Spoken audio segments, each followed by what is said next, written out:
We're all really good.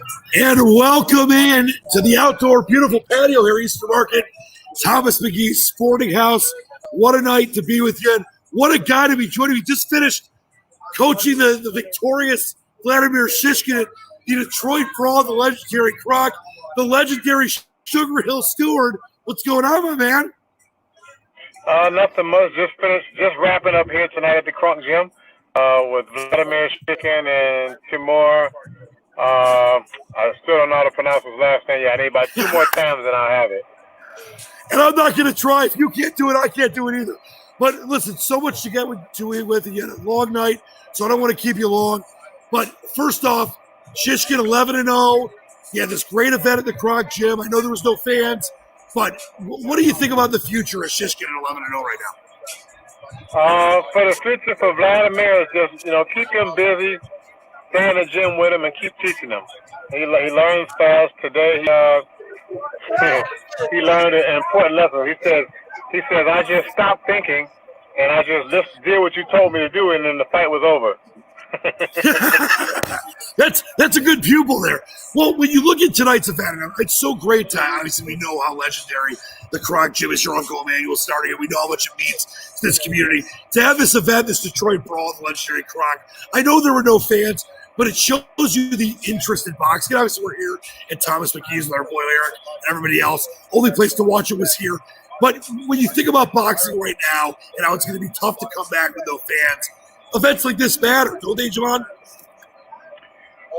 Yeah, I think when everything gets back to normal, it's going to be very exciting. People are going to want to go out and see, start doing things that they miss doing. And right. This time right now is the fighters just learning how to focus and to train. You have to be able to fight in somebody else's backyard. You have to be able to fight whether the crowd's with you, against you, and at all times you have to just be ready to fight. And this stage here that we're on now is one of those tests that make champions. The fighters, Vladimir and Timur, more so Vladimir because he's trained in this gym. This is his home turf. So he's got to defend the home turf just like anybody else, any other team in in Detroit. The Kronk boxing team is the boxing team.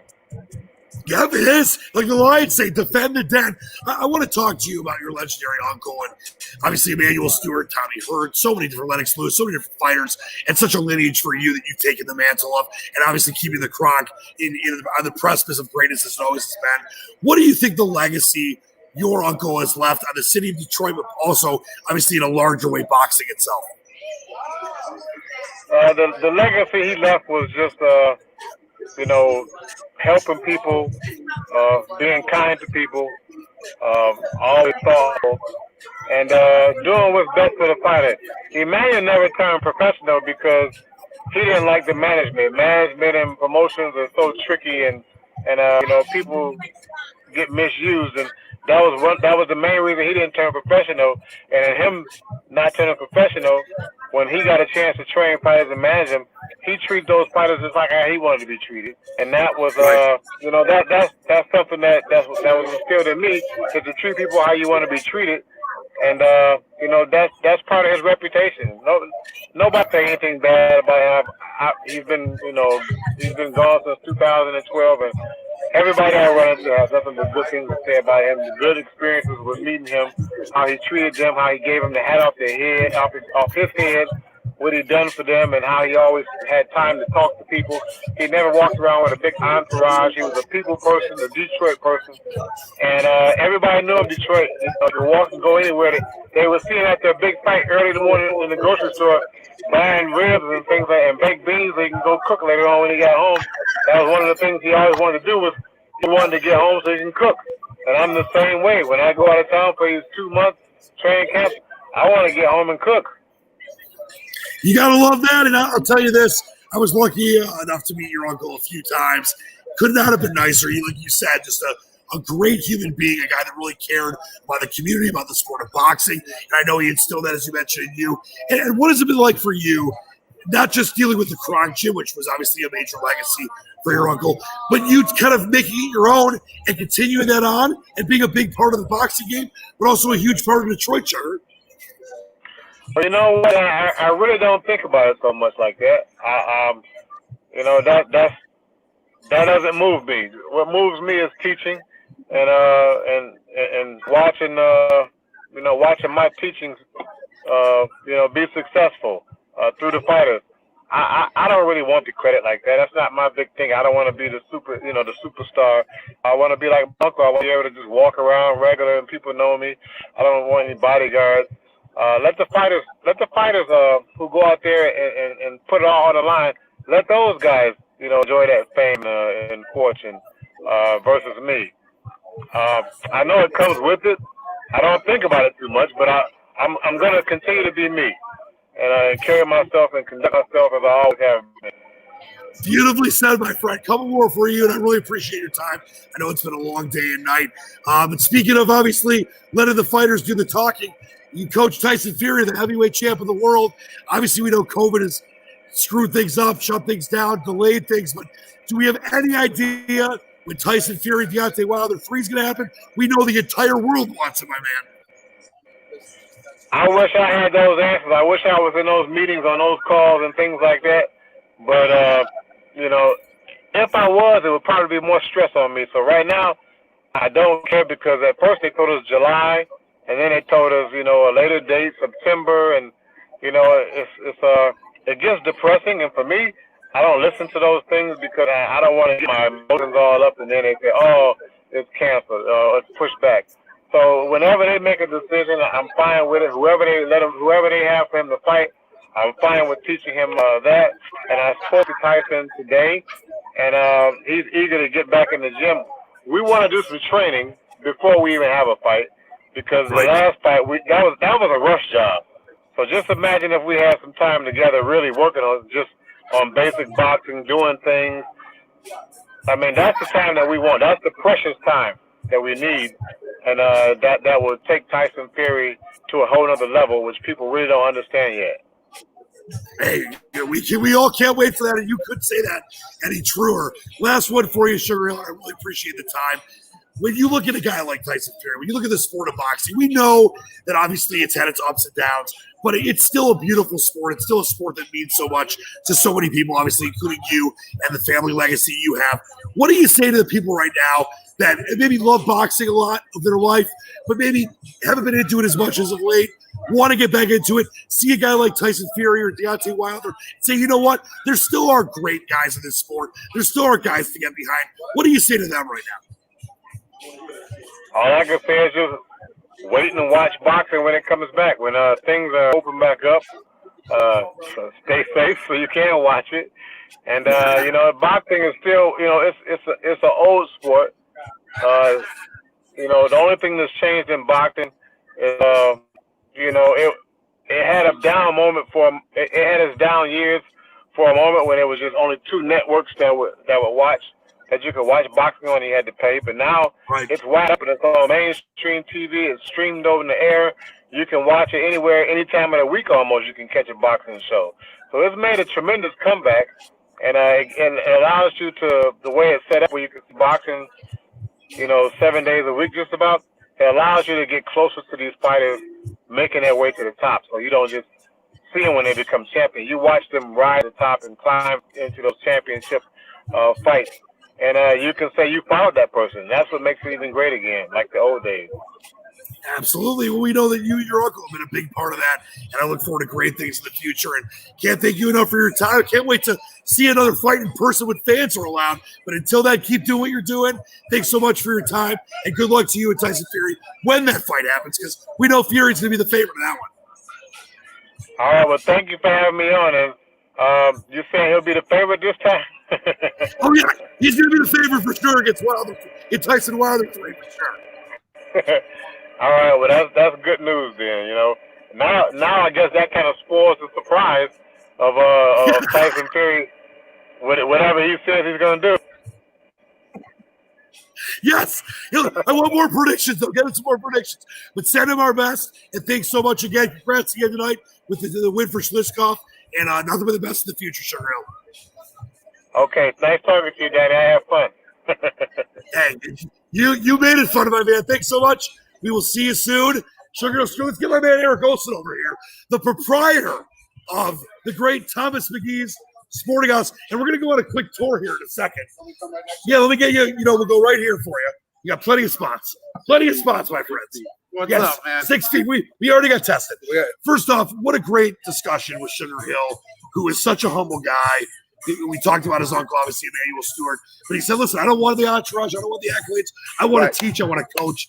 And I think that people need to understand just how important the sport of boxing is. And you are a huge proponent of it. Yeah, I could go on and on. You know that about this topic. But in terms of what it means to the city of Detroit, if boxing dies around here in terms of public attention, public awareness, and not being in the mainstream media anymore, it's still very, very relevant as a boxing city all across the world.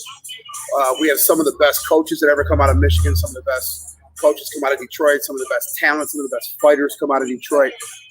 Fighters leave Detroit all the time, fight all across the world, and make careers and then come home. But now, especially with what Suge's doing down at the Kronk, kind of refocusing on Detroit, bringing talent into town and growing our talent, we could be on the verge of a real renaissance and a comeback. Well, and listen, something that I'm grateful and honored to be a part of. Do a lot of work and raise money for Metro Detroit Golden Gloves. It's an organization that obviously means so much to so many, and I'm grateful and happy to be able to help raise money on the nights you have us as so-called celebrity bartenders. You know, I'm not afraid to bother you. I mean, of course not. But I just wanted to give you a chance because I know it's near and dear to your heart. It's become near and dear to mine. Why it's so important to support things like Golden Gloves, because I don't think people realize that, yes, boxing to some is, an arcade sport. It's a, combative sport that it's too violent, but it saves people's lives. It saves people's lives. It keeps kids off the street. It gives structure. If you think of it in terms of if somebody plays, if a young man or a young woman plays baseball or football at school, they have a set season, they have a position, they make their team, whereas there is no season in boxing. Boxing is 12 months a year, 7 days a week, and fighters stay on weight. It teaches discipline. It teaches structure. You make lifelong friends. You bridge gaps. You meet people from neighborhoods and states and cities and countries that you never thought you'd interact with. You create lifelong friendships. A lot of guys that never become champions, most people never become champions, and boxing is still instilled in them the rest of their lives, myself included. So the Detroit Golden Gloves is very, very important to support. In terms of a sporting fund, we've talked about this before. To get a ticket into the fights and reasonably priced beer and things like that. It's a fun day out for the boys. And if there's one thing that I could do is I'm always trying to get the fellas to get a table, get the fellas to get a few beers and come down and check out Golden Gloves Championship weekend, man. It's a lot of fun. Let's talk for a second here about the sport of boxing. I brought it up with Sugar Hill, and we know that boxing is definitely at its upswing again. We know that it's obviously had its ups and downs, and I think you look at that along with kind of what you talked about with Golden Gloves and just how important it is to so many disadvantaged youths that are able to find a way out. Do you think the sport, and obviously Tyson Fury's a big part of this, Wilder and some others that are getting people back and excited about the sport? Do you think it's healthy right now? Do you think we have a long way to go? Where are we at with boxing? I think we're pleasantly healthy. I think we're at one point the Golden Gloves wasn't even the city of Detroit any longer, and nobody paid attention. Once we brought it back downtown, what is that, like 5-6 years ago? Now 5-6. Our first Friday night, we outdrew the entire 3-day weekend previously where it was at. So it needs to be in the city. That's the key. People, down here we do it in Eastern Market. We've been doing it in Eastern Market the last few years. It's fantastic. People love it. It's a great atmosphere outside the fights. So when you walk outside, you've got a historic market district, a lot of action in the streets. It's a neighborhood that's friendly to everybody. But in terms of boxing, amateur boxing, the Golden Gloves right now, we're incredibly strong. We just need the fan support. We're getting the financial support, as you know, and folks, I bother the heck out of Danny to help me out with this stuff. And he always says yes every time. So I always got to say yes to him for everything. That's why you're a great guy. it's important. We just need the fans there. We're starting to draw some revenue, some money, and what we do here is when we throw our fundraisers, we raise enough money to send the entire Golden Gloves team to the national tournament, meaning that every young man and young woman that wins the Detroit Golden Gloves has no cost at all to them to travel to the national tournament and compete for the national title. And that's a very important thing because we can't have a hotbed of talent and not able to compete. So that's what we've done. Now we just need to fill the room here in Detroit with people, and we will with you. And you're all banging a can and talking fights and things like that. And hopefully somebody will listen to us one day and show up and have a good time. Hey, everyone listens to you. Everyone listening to me. Where can people, if they want to get involved with the Metro Detroit Golden Gloves, go? Metro Detroit Golden Gloves has a Facebook page under Metro Detroit Golden Gloves. They have a website as well. You can always come down for a pint of beer to Thomas Magees and ask anybody, and we'll talk your ears off about the Golden Gloves. And it's just become something right now that we are starting to see. I've been involved with it long enough that I've seen a full run of kids grow up into the Golden Gloves, compete into the Open Division, win titles, go on to win national titles, turn pro, and now we've actually got a guy who's ranked number 7 in the world as a pro at super featherweight, Jericho Quinn. So, and it's really fun to see people and fighters progress like that. And I don't think that there's any sport like boxing where you have such an interaction with the fighters, and then you turn around and you watch on fight, and you go, "Hey, I was just talking with this guy," or something like that. It's different. It's a real personal connection. It is, and it's different if it's a team sport. And I don't know, something about when you see a fighter on TV get introduced from Detroit, Michigan, man, the whole club goes crazy. I love it. Now, you're one of my favorite people, and you mentioned you always bug me, and I bug you too. You're a proud sponsor of my Task Force show, which means the world to me, and that's why I'm so excited. I know it's been a rough go for you and for a lot of us. Yeah, it's tough down here. But let's take a look at what you've done. Outdoor seating. We know obviously you got to be safe here. Yeah. I just want to give people a quick tour here. You did an incredible job with this patio. Wow, that really looks good. Look at that. It looks amazing. You got the TVs out here. Yeah. The tables are socially distanced. Absolutely. And I just want you to give people, a second here of what they can expect to see down here, because you've obviously got a great place here. It's known for boxing, known for MMA, known for international soccer at 4, 5, 6 in the morning, which I love. We'd like our Pistons in the playoffs. Yes. We'd like our Pistons in the playoffs. You're still wearing a giraffe lot. But let people know, if they have not been here before, what they can expect right now. And obviously when things get a little closer back to some new normal, inside, TVs, all that stuff. You had great events here. I've been here for the McGregor-Mayweather fight, all these different things. And I'm sure you'll probably be in the Wilder Fury 3. If not, you never know. You never know. Let everyone know about Thomas Magees and why it's, I don't have to tell you. We're about 7 years old, and we've hung our hat on sports, international sports, American sports, college sports, local sports. So we get a very, very diverse cross-section of the city that we're very proud of. It's happened organically. Everybody knows us for a soccer bar. So early in the morning, we open the doors at 7 a.m., and folks watch English, German, Irish, Italian, French soccer. We show every game all across the world: rugby, Irish sports, Formula One for the real nerds like myself. And then at noon, 1 o'clock, all those sports end, and we're ready for our Tigers, our Pistons, our Wings, our Lions, Sparty, and what's those other guys? Yeah, I think the Wolverine. And then at night, we have every sports package, so we show everything, and then there's no place like Magee's for a fight night. So no, they're really, and I'm not just listening. That's because we're friends. It's really the truth. Because I've been here for several. The energy, the feeling in the building. People are just passionate fans, you make it. You add the lather to that, to make it even more enjoyable. And I enjoy doing it. It's a lot of fun, man. It's a lot of fun to do that. It's a lot of fun to watch the crowd grow. I tell people that with our soccer crowd too. If you've never really been into soccer, or you think it's kind of boring, come on down for a big game, a big Liverpool game, and watch when the pandemic is over and we're back to shoulder. Everybody's spilling beer and singing and chanting, and the house is rocking, and our English and Irish customers say it's just like being back home. So that's a lot of fun too if you've never experienced it. I love it. Well, we're here at Easter Market. Love it, you man. did an amazing job with this patio. We show it again. It just looks awesome. Yeah, come on down, man. Enjoy yourself. Have some Irish coffee. Have a few beers. If it's the morning, try one of our Bloody Marys. Listen, I'm grateful to know you. I know it's been tough for you, and you're doing everything you can. I want people to support this place. It means a lot that you are sponsoring our show.